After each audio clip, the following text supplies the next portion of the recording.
herdersvelde, soos engele rondom die troon, soos gelowiges deur al die eeue, wil ons ook vanmôre aan U al die lof, die eer, die aanbidding kom bring, eer aan God in die hoogste hemele.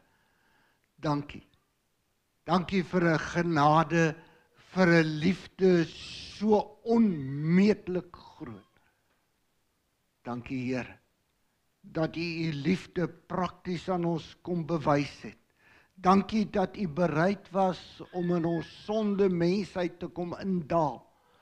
Dat U bereid was om arm te word, om smart te kom ly, om stikkend geslaan te word en gekruisig te word, sodat ons kan vreugde hê, sodat ons kan Kersfees vier, sodat ons hoop kan hê, sodat ons ryk kan word. Dankie Here. Here, ons sal nooit dit wat U gedoen het en die grootheid van U liefde na waarde kan ag of meet. Ons kan alleen maar net vanmôre saam met gelowiges reg oor die aarde aan U lof kom bring en sê, Here, ja, ons loof U en prys U.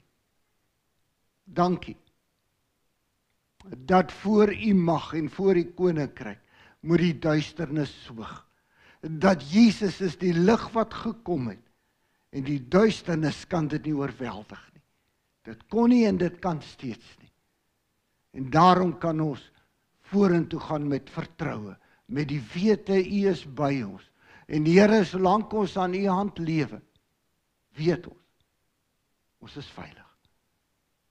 Seën ons vanmôre. Here, breek U woord vir ons oop.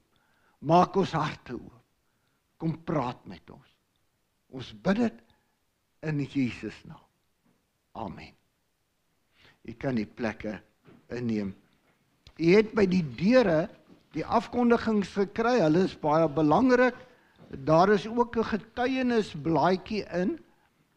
Dis 'n getuienis van mense hier uit Nieu-Seeland wat in Suid-Afrika was. Ons het berig daaroor en baie gebid vir hulle. Lees gerus hierdie stuk persoonlike getuienis. En dan is daar 'n geel blaadjie en hom kan jy nou uithaal en byderhand hou. Want dit is die skriflesing en die notas vir vanoggend se boodskap. Hou dit sommer byderhand. Daar's 'n redelike klompie punte wat uitgelig gaan word en is altyd makliker as jy dit byderhand het.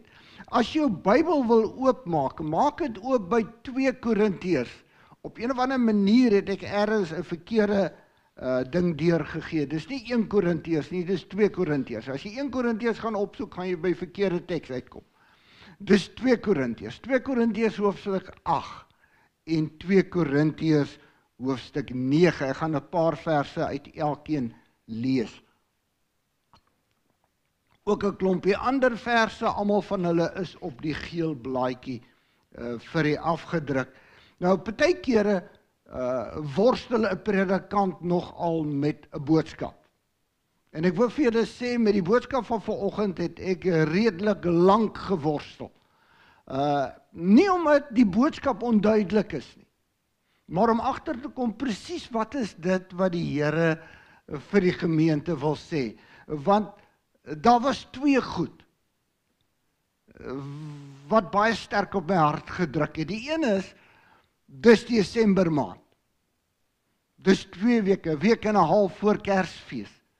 Dis Kerstyd, dis tyd waarin ons praat oor Jesus en oor wat God vir ons kom doen het.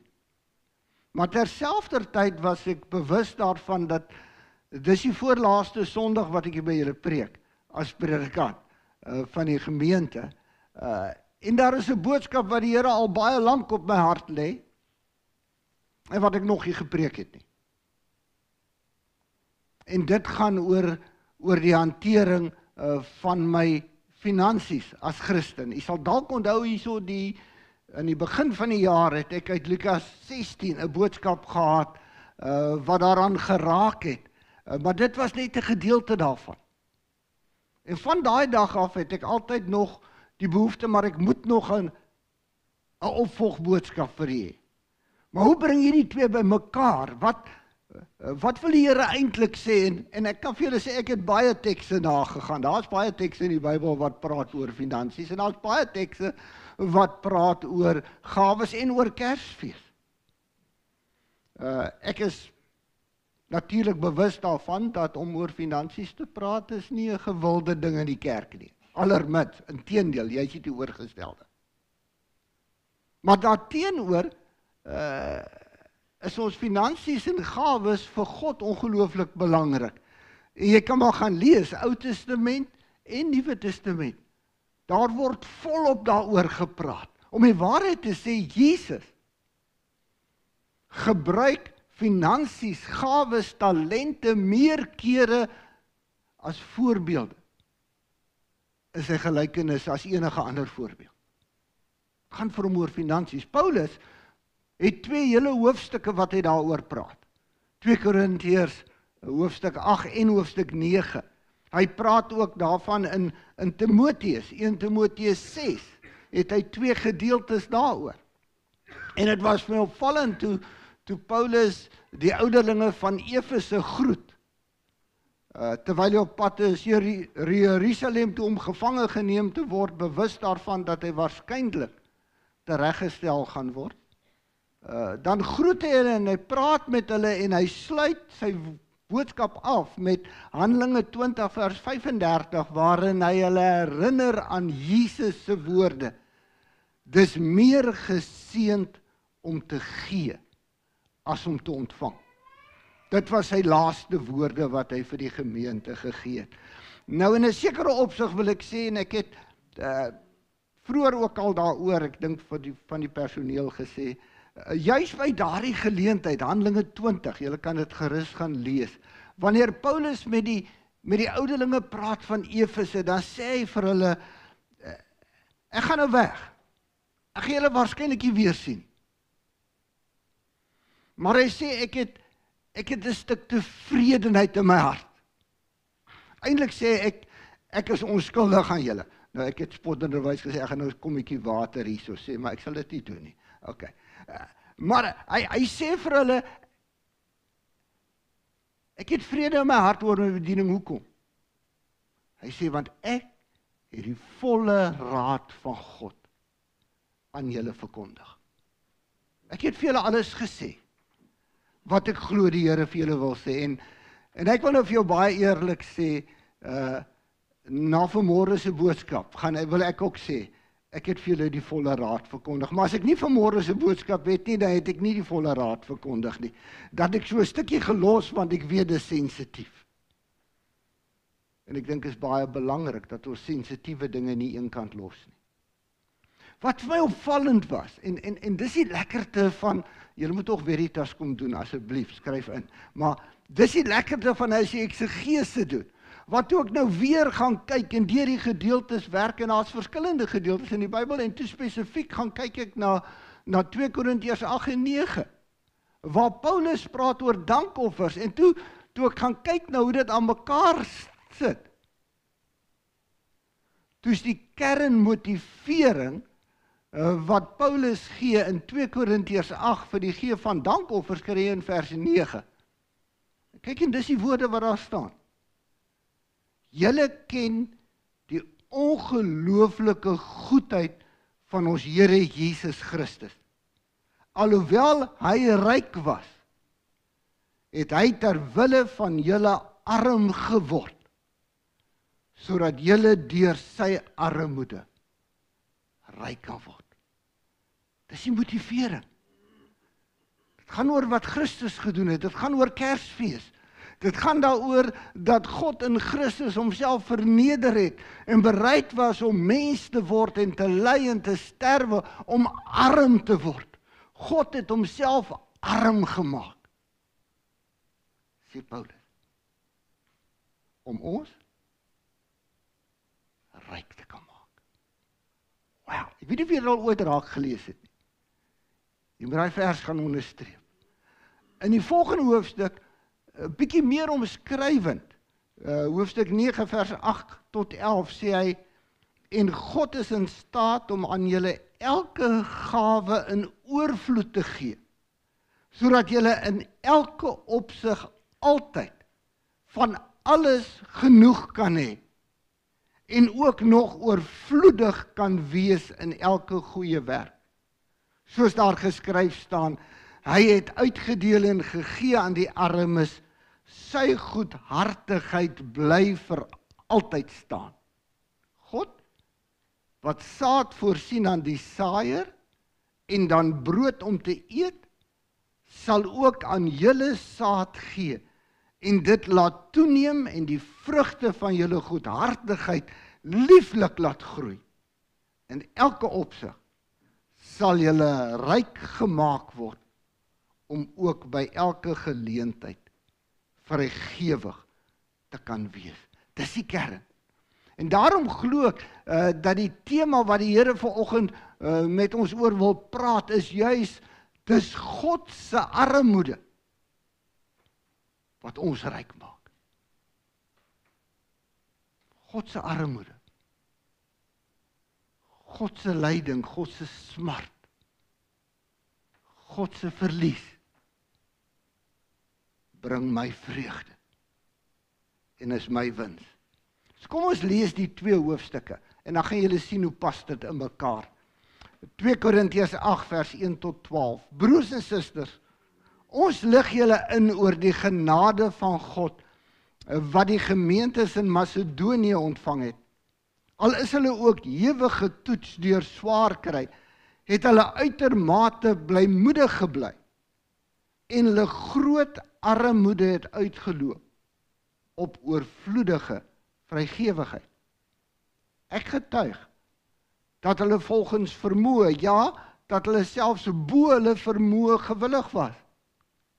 Met groot aandrang het hulle ons gesmeek om te mag deelneem aan die liefdeswerk en die diens aan die gelowiges in Judea.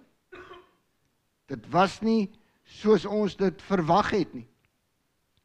Eers het hulle self aan die Here gegee en toe aan ons, sodat hulle kon optree volgens die wil van God.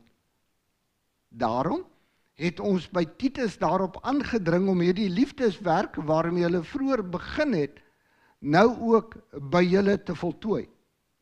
Aangesien julle in elke opsig uitmunt, in geloof, met die woord, kennis, groot ywer en die liefde wat ons aan julle betoon het.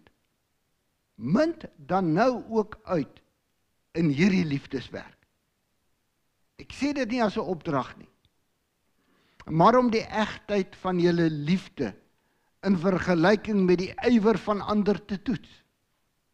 Julle ken die ongelooflike goedheid van ons Here Jesus Christus. Alhoewel hy ryk was, het hy ter wille van julle arm geword, sodat julle deur sy armoede ryk kon word.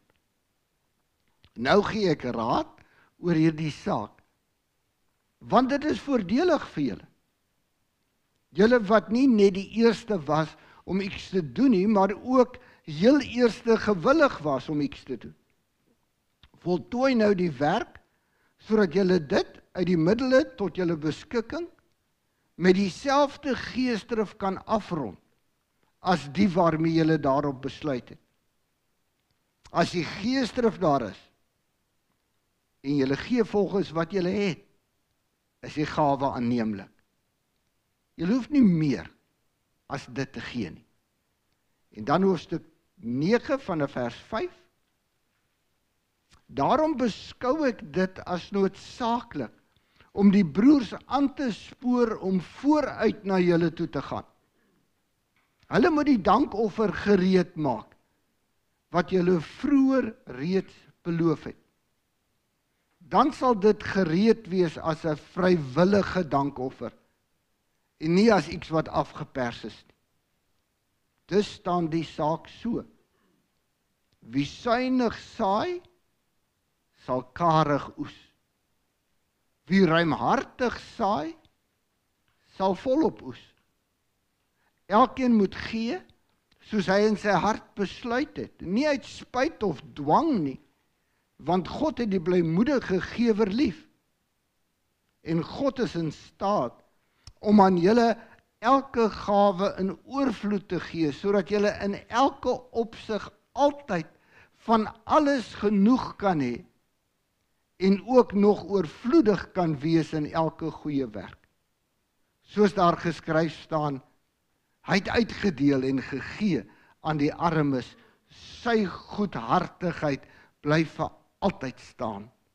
God wat saad voorsien aan die saaier en dan brood om te eet, sal ook aan julle saad gee en dit laat toeneem en die vrugte van julle goedhartigheid lieflik laat groei. In elke opsig sal julle ryk gemaak word om ook by elke geleentheid vrygewig te kan wees. Deur ons toedoen, bring julle vrygewigheid mee dat God gedank word. Die bediening van hierdie hulp voorsien nie net in die behoeftes van die gelowiges in Jerusalem nie, maar word 'n stroom van danksegging teenoor God. Ons lees tot sover. Ek dink nie dis nuus as ek sê dat Kersfees vertel vir ons van God se ongelooflike, onbaatsigtige liefde vir ons as sondaarmense. Dit kom sê vir ons dat God bereid was om in Jesus Christus, die tweede persoon van die goddelike drie-eenheid, om homself te verneder. Paulus skryf in Filippense, hy was bereid om sy goddelikheid eenkant te sit en mens te word. Om hier onder ons te kom lewe as 'n dood-eenvoudige mens, om hier te ly, om hier verneder te word, om op die ou end aan die kruis te sterwe. Hoekom? Omdat God vir ons lief is. En omdat God nie wil hê dat ek of jy verlore moet gaan nie. Maar omdat God wil hê dat ons vir ewig sy kinders moet wees, daarom was hy bereid om die uiterste prys te betaal. Selfs toe sy seun in Getsemane bloedsweetend gepleit het, Abba Vader, alles is vir u moontlik, neem hierdie beker by my weg, laat dit by my verbygaan. Het God gesê nee. Want God het ons lief. Dis wat liefde is. En dit is baie interessant as jy gaan lees 1 Johannes 4, dan verduidelik hy vir ons wat liefde is. Vers 10 sê dit baie skerp. Hy sê dit is volmaakte liefde. Nie dat ons vir God lief gehad het nie, maar dat hy ons lief gehad het en sy seun as versoeningsoffer gestuur het om ons sondes weg te neem. Dis ware liefde. Liefde is wat God gedoen het. En wat God gedoen het was om homself te verneder totaal. Liefde is dat God bereid was om te gee, sy enigste, sy alles, sy geliefde seun, omdat ons dit nodig gehad het. En nou skryf Paulus in 2 Korintiërs 8 vers 9, dat ons in hierdie ongelooflike goedheid van God in Jesus Christus het ons ervaar. En dit het gemaak dat hy bereid was om arm te word, om mens te word, te kom sterf, sodat ons ryk kan word. Waaruit bestaan daardie rykdom? Wel, ek noem net 'n paar goed. Die eerste is dat ons van al ons sondes verlos kan wees, dat ek en jy vandag hier kan sit en kan weet ek is vergewe. Skoon gewas deur die bloed van Jesus Christus. Dis skatryk. Ek weet nie of jy besef hoe ryk dit is. As ek voor God staan, is ek vry. Maar ook te weet ek is finaal vrygemaak van die verdoemenis van die hel. Ek sal vir ewig by God wees. Ek is ryk, want ek weet ek is in Christus 'n nuwe mens, 'n nuwe skepping, kind van die lewende God. Ek is ryk. Want ek weet in die woorde van Jesus Christus in Matteus 6, dat ek het 'n Vader, wat weet wat ek nodig het. En wat sal voorsien in al my behoeftes, na die rykdom van sy genade. En kom ek sê vir u, dis wat Kersfees sê, dit is God in Christus vir my en jou kom gee, en dis waar, dis feite. Maar al is dit waar, moet dit eers 'n werklikheid word in my en jou lewe. Daar's iets soos 'n objektiewe werklikheid, en die feit dat Jesus gesterf het, alles wat ek sopas gesê het, dis absoluut waar, totaal. Maar daar's ook 'n subjektiewe werklikheid. Dit word eers 'n werklikheid in my en jou lewe, wanneer ek dit aanvaar. Wanneer ek my lewe werklik aan hom oorgee, en ek dit persoonlik toeëien, en ek daaruit begin lewe. Dan eers ervaar ek die ware vreugde en vrede van kind van God wees. Dan eers kan ek regtig begin lewe as kind van die Here. En kom ek sê vir u, dis my gebed vir elke ene van u, elke lidmaat vir hierdie gemeente. Dalk het julle dit agtergekom die afgelope jaar en amper 9 maande. Maar ongelooflik belangrik, dis my gebed, dat elkeen in hierdie persoonlike verhouding met God sal kom deur Jesus Christus. Dat jy die rykdom van die genade en die verlossing in Jesus Christus sal ervaar. Dat jy sal ervaar wat dit beteken om regtig kind van God te wees. En om te weet jy het 'n Vader wat vir jou sorg. Want wanneer dit gebeur, dan verander dit jou lewe. Dan verander dit hoe jy leef. Dan verander dit hoe jy dink oor die lewe. Dan verander dit hoe jy besluite neem. Oor elke aspek van jou lewe. En dit sluit ook jou finansies in. Dit sluit jou tyd in. Dit sluit elke aspek van jou lewe in. Want dan weet ek behoort nie meer aan myself nie, maar ek behoort aan God.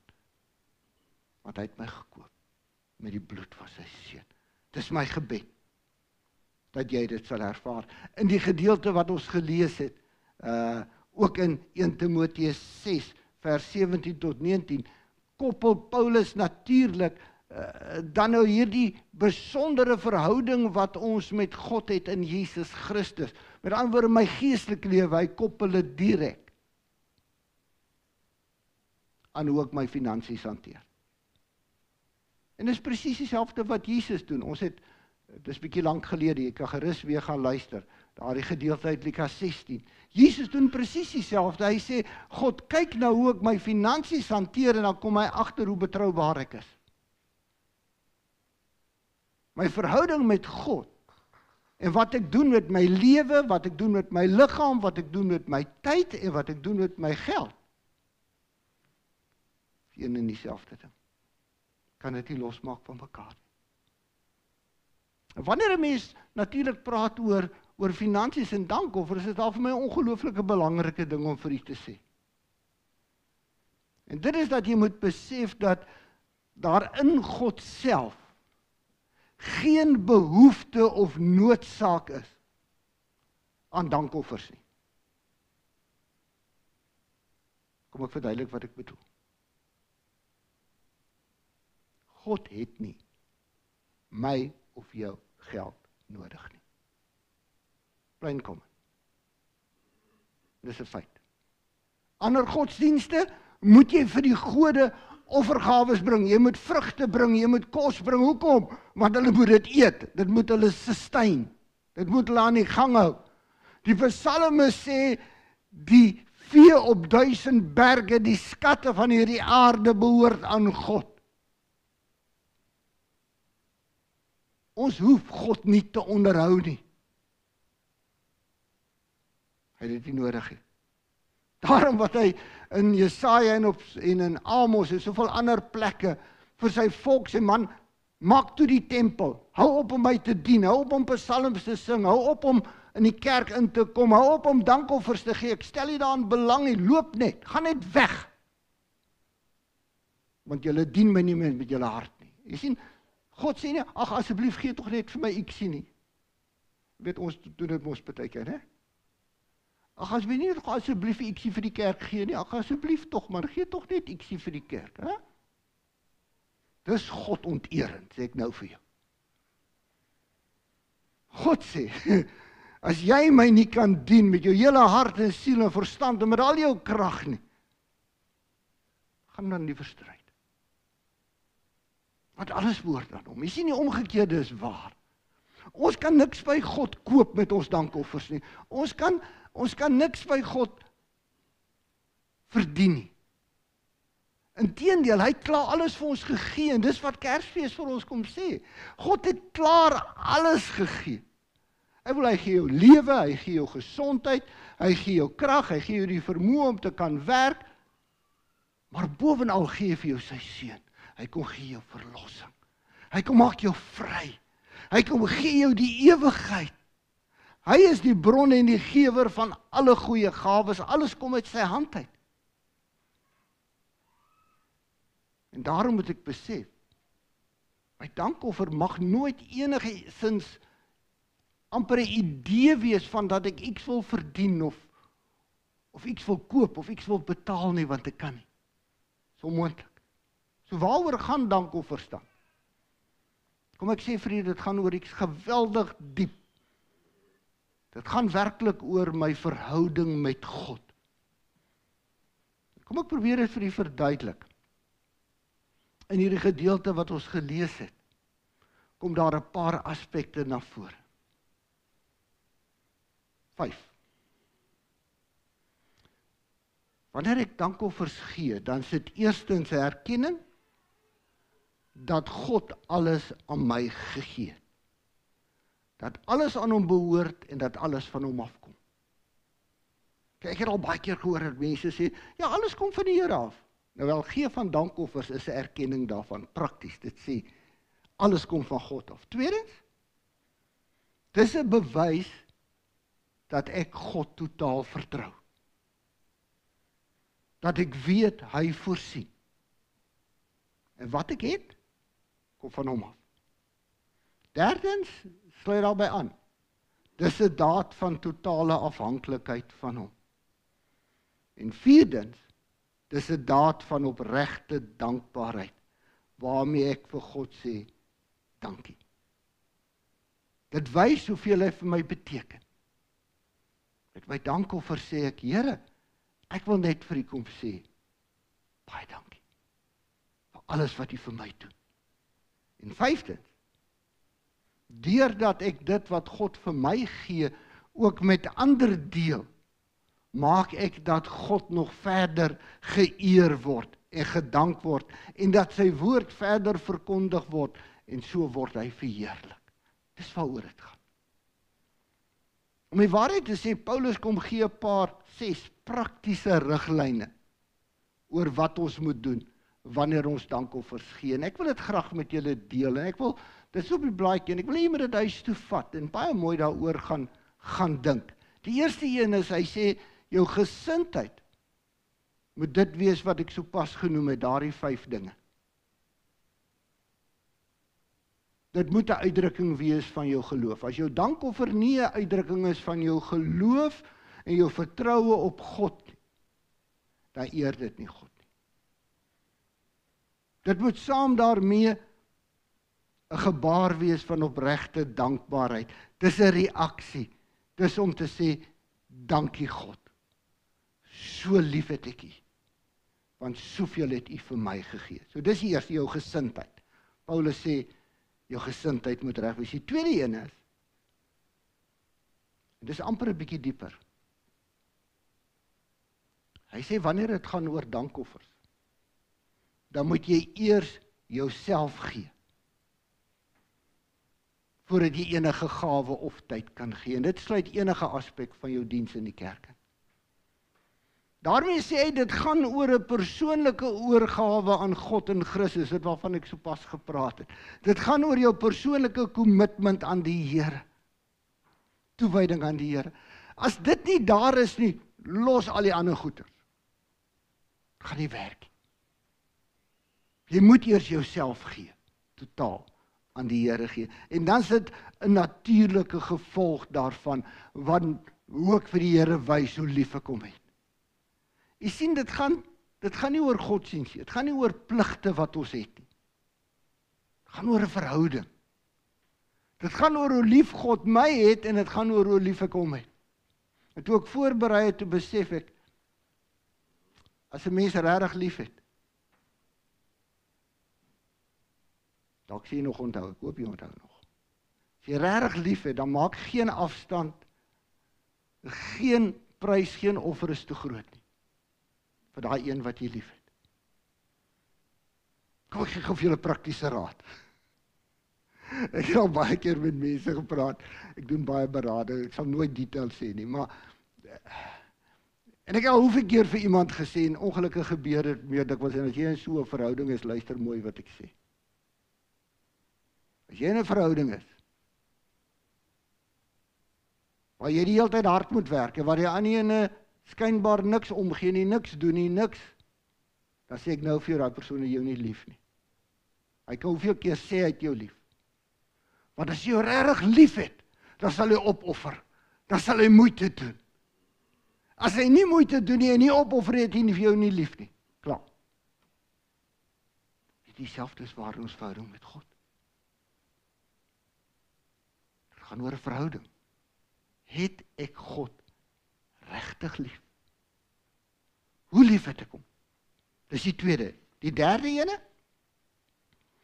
Baie interessant, Paulus sê, my gawes is nie afhanklik van my omstandighede nie. Dikwels klink uit die moeilikste omstandighede die suiwerste loflied.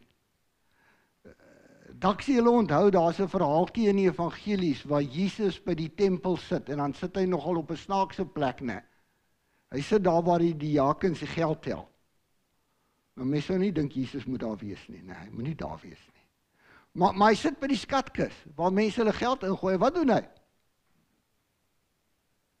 Onthou julle daai storie? Wat doen hy? Hy doen nog 'n ding wat die dominee nie moet doen nie. Hy maak opmerkings oor die geld wat die mense ingooi. Julle al gelees, gaan lees dit. Okay. Maar is amazing wat hy doen. 'n Weduwee gooi 'n penning in, en hy sê, hierdie weduwee het die grootste gawe ooit gegee, want sy het haar armoede gegee. Sy het alles gegee wat sy het. Wow. Het gaan nie oor hoe groot jy gee nie. Het gaan nie oor wie gee die grootste bees, of die meeste bees, of die grootste check nie. Soms is dit 'n mens bitter min. Maar uit daai minheid wy jy aan God. Paulus skryf die Macedoniërs het te midde van hulle armoede oorvloedig gegee. Weet jy, dit is so waar. Toe ek mooi hieroor nagedink het, toe besef ek wat lê hier agter. En ek hoop jy gaan my volg. Dis eers wanneer 'n mens soos hy weduwee besef, maar ek het nie genoeg om vir myself te sorg nie. Dalk sê julle onthou daai ander weduwee, toe Elia daar by Sarfat gekom het, en sy en haar kind, hulle het net so 'n bietjie meel gehad vir een broodjie. Né? Wat sê Elia vir haar? Die onmoontlike ding, ek wil die onbillike ding. Hy sê vir haar, vat daai bietjie vir jou, en dan maak jy vir my 'n broodjie, dan gee jy dit vir my. En nou doen sy dit, hoekom? Hoekom? Dis nie stupid nie. Jy moet mooi hoor. Dis nie stupid nie. Daai weduwee, dis nie stupid om haar laaste penning in te gooi nie. Hoekom? Maar hy vrou het geweet, die bietjie meel is net een ete, en dan het ek die kos vir my of my kind, en dan gaan ons in elk geval dood. So hoekom sal ek hierdie een bietjie meel dan nou maar vashou en ek sal dit nou maar eet en dan gaan ek in elk geval doodgaan? Of sal ek aan die ander kant vir God vertrou? En dan gee ek die laaste penning en dan gee ek 'n bietjie meel en ek sê, okay God, ek vertrou U. Want dis U wat vir my, want ek kan nie vir myself sorg nie. U weet, dis wanneer ek op die punt kom, en nou moet jy mooi hoor, dis waaroor dit gaan. Wanneer ek op die punt kom, wanneer ek besef, ek kan nie meer vir myself sorg nie. Dis nie ek wat vir myself sorg nie. Dis God wat vir my sorg, dan kan ek begin gee. Hoor mooi wat ek sê. Solank ek dink ek kan vir myself sorg, werk ek mooi uit. Sjoe, wag nou, ek kan nou nie klomp geld in my beursie nie, maar as ek nou klomp geld in my beursie gehad het, dan gooi ek so uit en dan sê ek, okay, wel, daar is nou 'n 20 en 'n 5 en dis nou nie baie nie, so ons sal nou maar daai gee vir die Here, want joh, ek moet hierdie hou, want ek moet dan nou vir myself sorg. Sien, dis wanneer ek vir myself sorg. Maar wanneer ek besef, ek kan nie vir myself sorg nie, hierdie gaan nie vir my genoeg kos gee. God moet vir my sorg. Dan sê ek, okay Here, nou gaan dit nie meer oor my nie, nou gaan dit oor U. Dit was die derde punt. Psalm 147 vers 11, dis op die blaadjie. Wat stel God op prys? Wat is vir God belangrik? Dat 'n mens hom vertrou. God wil hê jy moet hom vertrou. Nie net met jou siel nie, nie net met die ewigheid nie, maar ook met jou lewe, ook met jou gesondheid, ook met jou finansies, ook met jou talente en jou gawes. Die teenoorgestelde vind ons in 1 Timoteus 6 vers 17, dis ook daar op die blaadjie, gaan lees dit. Want Paulus sê, pas op, as jy jou vertroue stel op die rykdom van geld, op jou belegging, op jou kiwisuiwer, op daai goeders. Dis die twee kante. Daar's 'n vierde aspek. Paulus sê elkeen moet gee volgens sy vermoë. Hoe meer God aan jou toevertrou het, hoe meer kan jy gee. Dis 'n basiese beginsel. Gee volgens wat God jou gee en hoe God jou seën. God wil ons in oorvloed seën. Sy seëninge kan net val in die oop hand van 'n blymoedige gewer. En dan die vyfde aspek, Paulus sê, dit moet 'n vrywillige gawe wees, soos wat jy voorgenem het. Dit mag nooit uit dwang wees of afpersing. Dit moet nooit wees om mense te probeer tevrede stel nie, en beslis nie om mense te beïndruk nie. Ananias en Safira is 'n voorbeeld daarvan. Hulle probeer mense beïndruk. Is albei voor die kansel doodgeslaan. Het gaan nie oor mense nie. Het gaan nie oor wat mense sien nie. Jy moet in jou hart sê, Paulus, moet jy voorneem. Maar vir julle wat sê dit? Dit sê ek en jy moet hiervan 'n geestelike saak maak. Dit sê ek en jy moet op ons knieë gaan. Kan ek vir jou vra, het jy al oor jou dankoffer op jou knieë gegaan en vir God gaan sê, Here, hoeveel wil U hê? Moet ek aan U wy? In die diens gee. Het jy dit al gedoen? Het jy al? Dis wat hy sê. Jy moet jou voorneem, jy moet vooraf daaroor gaan bid, dink, besluit.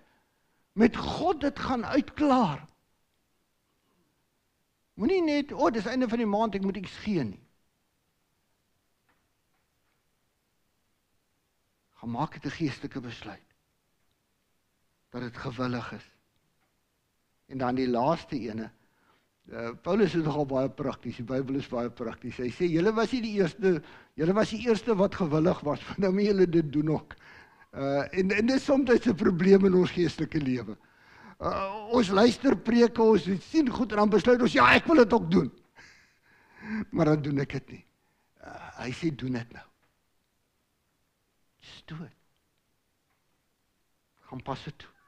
Die beeld wat hy gebruik is die van 'n saaier en saad. En dis 'n wonderlike beeld. En dit het te doen nie net met my finansies nie, maar met my hele lewe, my gawes, my talente. En dis 'n pragtige beeld, want wat doen die saaier? Kyk, die vir julle wat boer. Niklas, jy boer, jy het mos geboer. Is jy gesaai boer of nie? OK. Saad is 'n duur ding, so hoor ek, né? Maar wat doen daai tyd, nou nie vandag se hulle trekkers en die goeters, maar daai tyd, wat het die saaier gedoen? Hy het hierdie duur saad, en wat doen hy dan? Dan vat hy die saad en hy gooi dit op die grond, né? Hy gooi dit weg. Hy gooi dit weg. Maar dis nie sommer enige weggooi nie, hy gooi dit daar waar hy voorberei het, en hy gooi met die verwagting dat dit gaan groei en dat dit 'n oes gaan lewer. Dis die beeld wat die Bybel gebruik. Hy sê, wanneer ek dankoffers gee, wanneer ek ander help, wanneer ek my lewe, my talente, my tyd in diens van God se koninkryk stel, dan is dit soos 'n saaier wat saai. Ek gooi weg. Ek kon hy tyd baie beter benut het. Ja, dan was ek elke oggend hoe lank? 8:00 die oggend as ek al hier om te sing. En na die tyd moet ek nog skottelgoed was, dan is die ander al by die huis en you name it. Ek gooi dit weg. Ek kon my tyd baie beter benut het. Maar die beeld sê, ek is eintlik besig om dit wat God vir my gegee het, weer terug te gee. En ek weet daar gaan 'n oes kom. Maar daardie oes kan net kom as ek bereid is om dit te saai. As daardie boer daai kosbare koringkorrels in sy hand hou, as hy dit opsluit, toesluit, dan gaan hy net dit hê en dit gaan op die ouend opraak en vrot raak en wegraak. Hy moet dit saai om 'n oes te kan kry. Dan kan dit 'n oes lewer. Paulus sê, God het sy skatkamers is ryk. Kersfees sê vir ons, God het alles gegee. God het sy hart oopgeskeur. Hy het die hemele oopgebreek. En sy seun vir ons gegee. Maar saam met sy seun het hy al sy seëninge ook vir ons gegee. Want in Christus is ons geseën met al die seëninge wat daar is. En hy voorsien ryklik in al ons behoeftes. Sodat ek dit nie vir myself sal hou nie, maar sodat ek dit weer sal saai, sodat dit 'n groot vrug kan oplewer, 'n groot oes kan lewer. Kom ek sluit af met 2 Korintiërs 9 vers 10 en 11. God wat saad voorsien aan die saaier en dan brood om te eet, sal ook aan julle saad gee en dit laat toeneem en die vrugte van julle goedhartigheid lieflik laat groei. In elke opsig sal julle ryk gemaak word om ook by elke geleentheid vrygewig te wees. Dis God se belofte. Paulus sê, wat 'n mens saai, dit gaan jy ook maai. Wie karig saai, sal karig oes. Wie volop saai, sal volop oes.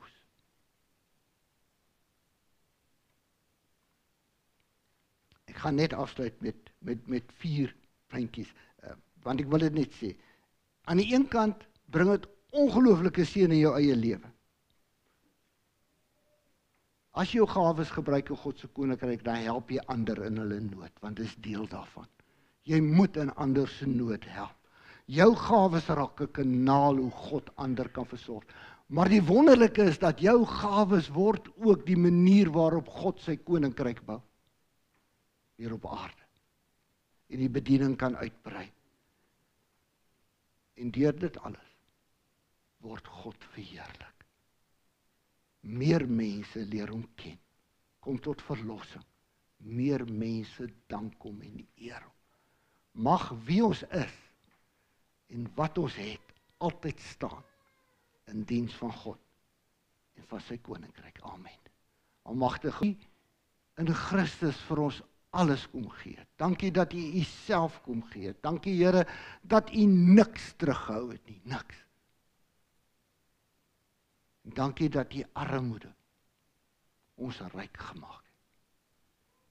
En die Here gee dat ons uit die rykdom wat U aan ons voorsien, dat ons weer sal saai, in oorvloed, blymoedig, uit dankbaarheid, oor alles wat U vir ons gee, en mag dit wat ons saai, mag dit groei, mag dit 'n oes oplewer in hierdie gemeente, Here, wat sal weer klink tot in ewigheid.